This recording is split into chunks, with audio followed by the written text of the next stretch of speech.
Mayong buntag kanatong tanan. Aniya na kita karon sa ikanapulog unong nga Domingo sulod sa tuig sa ordinaryong panahon sa ato ang liturhikanhong kalendaryo. Sa Ebanghelyo karon ni San Mateo naghisgot kini mahitungod sa sambingay sa sagbot o usab sa binhi. Dihay usa ka sugilanon sa usa ka nasod ngadto sa Prussia, si Frederick. Halapad kaayo ang iyahang umahan. Siyempre kay gingharian, suporta niya alang sa iyang mga ginsakupan. Unya miabot ang punto nga magsugod nagpamunga ang iyang mga trigo. O niya diha dayoy nanugpa nga mga sparrows ngadto sa iyang trigo, mga langgam ng laing klase. O niya nangukit niya ng maong mga trigo og iya dayong gitagaan og kwenta nga kining maong mga langgama ang matag usa kanila kada adlaw mukaon sila og daghan kayong trigo. Siguro ang matag usa kanila makakaon siguro og sobra sa milyon ka trigo. Nya magsige man lang panuka, balik na sad na, tuka na pod. Nga nakahukom si Frederick nga kinsa kadtong makadakop og sparrows, langgam diha sa maong trigo suhulan.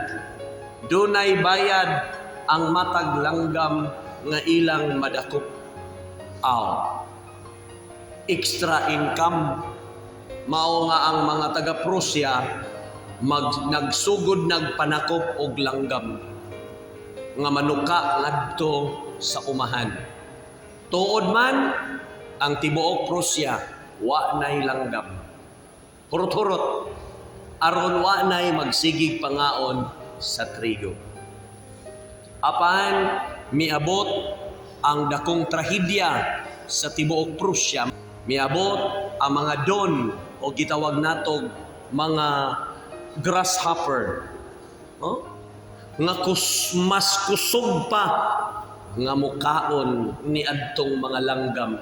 Mayo man nalantong langgam kay timi-timi raman.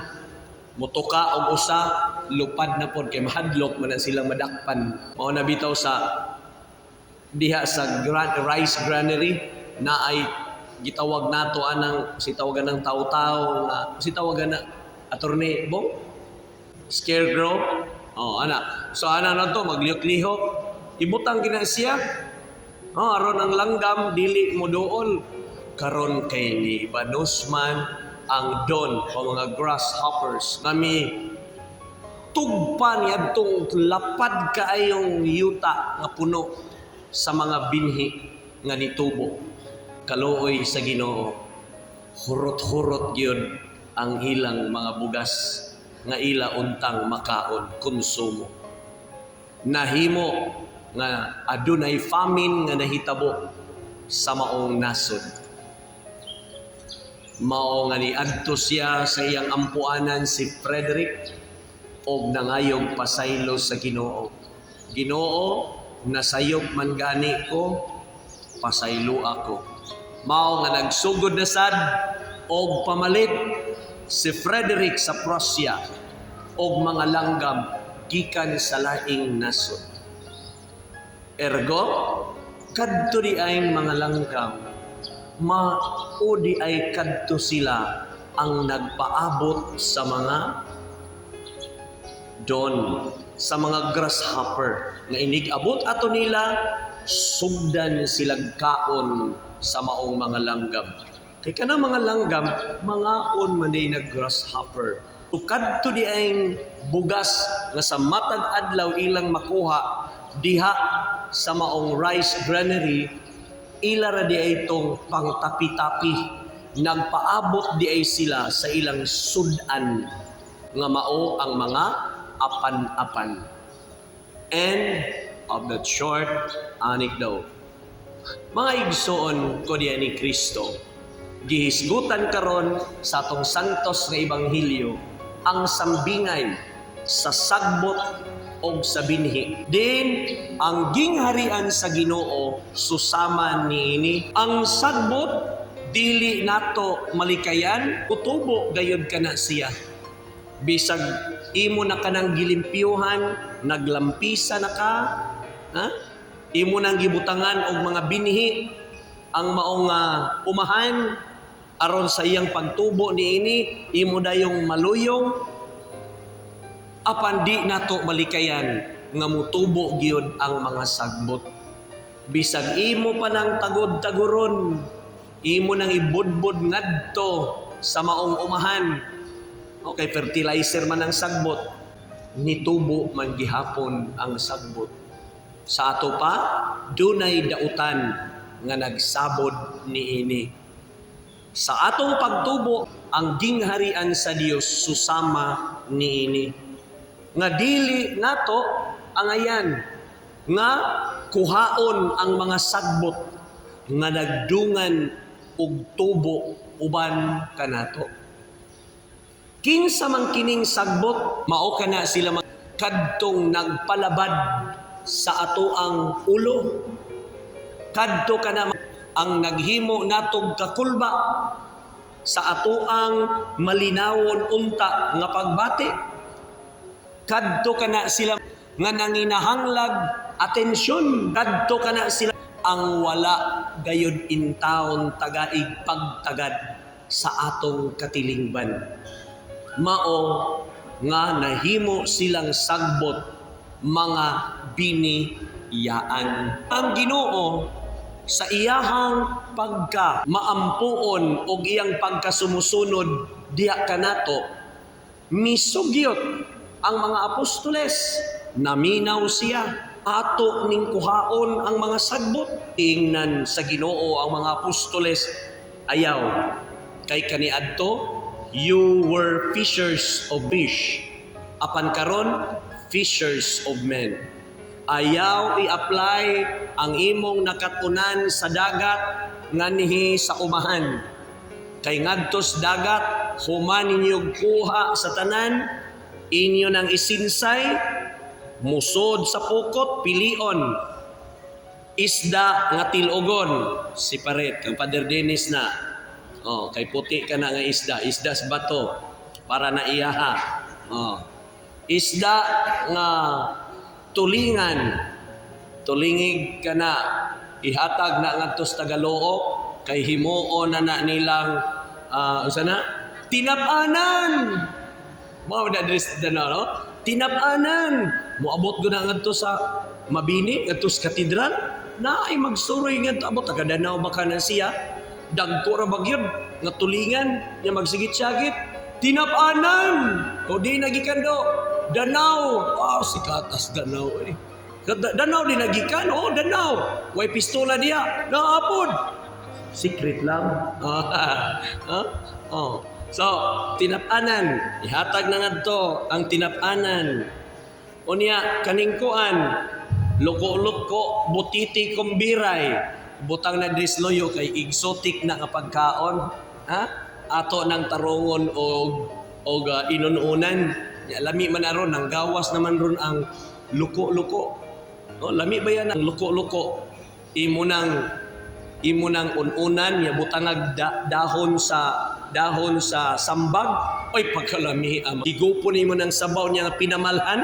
Sus Maria, pagkalamian niya na. Kaming taga-isla, makaila dayon mi sa luko-luko o gitawag namo og butiti kumbiray. Kaming taga-Islam, mangaon gimig luko-luko, di mi mahadlok. Kaila mami asa dapita ang butiti kumbiray. So, i-separate. Diya dayon. Mao nga giingnan sila sa tong Ginoo. Mga apostoles, ayaw ninyo i-apply ang inyong nakatunan sa dagat nganihi sa mama. Kay dili ka na pwede. Dini sa akong umahan, magpaabot ta. Kamo nga mga akong sulugoon og sumusunod, magmapasinsiyahon kamo. magpaabot ta kay mao kana ang gingharian sa Ginoo.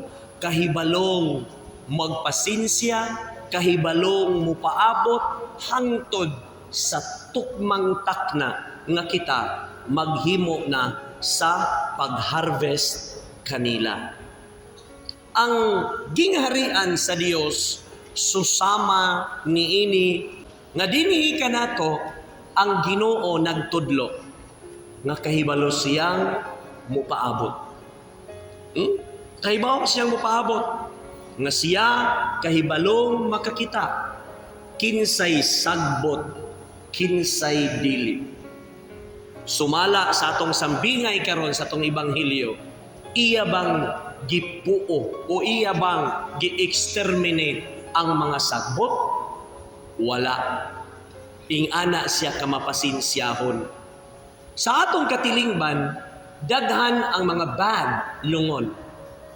Usahay kanato tungod sa ilang pagkabad lungon, di taganahan nga masamo. Ayaw, kung ang imong nakatunan sa imong kaugalingon, hapsay ra nga matang sa kinabuhi, sayop ka na, dili ka na kinabuhi, pagpaharuhay lamang ka na, pag-iskapo sa realidad. Dre, mangutana siguro ka, gikinahanglan bagyod nga dunay badlungon sa katilingban? Susama ra na nadtong usa ka sambingay nga ang iyang gusto puros ra gyud uwan, init, wa siya mangayo og hangin og linog unsay nahitabo, bati ang produkto o bunga sa iyahang gitanom. Maupod na kanato ang Ginoo, wala niya badlunga, wa niya tuyua nga moabot ang dautan. Kay ato ramang kanang choice kung ganahan ta mahimong dautan. Sama gud ninyo nga niya dinhi sod sa tong simbahan, nanimba mo. Nibadlong bagyod ming mga pare nga sa panahon sa among pagwali na ay nagmata, do na po'y natulog? Wala. Mingon siguro mo, dihay ni sinyas na ako niyo, Padre, dili lang mo siyagit kay ang hibaw gugugod nga sa diha. Ni tudlo lang siya. Nga nagwali ko dire. Disturbing kayo. Kay kung makasulti pa ko, pasagdi lang kay kanang mumatara na madugay. Wala mga igsuot. Wagi may mamadlong. Samtang natuog ka diha, naglaway, ang imong katapad, nagmata, ingana sad ang atong katilingban. Badlongo na Padre, ayaw. Pasagdi lang na. Kay inig pangulikta, mumatara na. So, ingana. Ang atong Ginoo, dili in town siya pugoso. Dili siya Ginoo nga mumando dayon, kahibalo siyang mutanaw ug mag-obserbar. Kahibalo siya unsay anaa kanato. Basi baya ang maong sagbot dunay pipila kanila nga kung mamunga mapuslan. Kadaghag sagbot nga way pos apan sa tukmang higayon mapuslan. Maghisgot tag sagbot ni ara. Magkaron ni upgrade ang atong katilingban. Ni upgrade pod ang mga sakit nga mutakboy kanato. Maghisgot ta sagbot. Kaniadto ang tambal ra gyud in town, labi na sa mga edad-idaran. Ayaw lang ng tiguan kay puspusan yata. Sa mga edad-idaran kaniadto. Gisultian jud ko sa akong lula, katong akong lula Binsya diha sa Cogon Cross kaniadto. Dong, kung piskaton gani ka kaning tawa-tawa, mangagaw, maura ni gamita. Kung sama na lula, asa man dapita gamito na ana, ang tagok sa mangagaw, maura na gamita. Kung piskaton ka. Kay grabe man kaniadto kung piskaton ang tao. Sobra pas mila-mila. Maghubag pag yun ang imong mata. Di nagug ka kamarites. Kay grabe ka katol sa imong mata. Pero karon mi upgrade na ang piskat. O, unsa naman? Pula na lang ang imong mata. Way muta, walay katol. Magpuwara gyud. Kuyaw ka na. Nganong dali man tangpis katon. Usa sa mga hinungdan kanang mga hingatugon.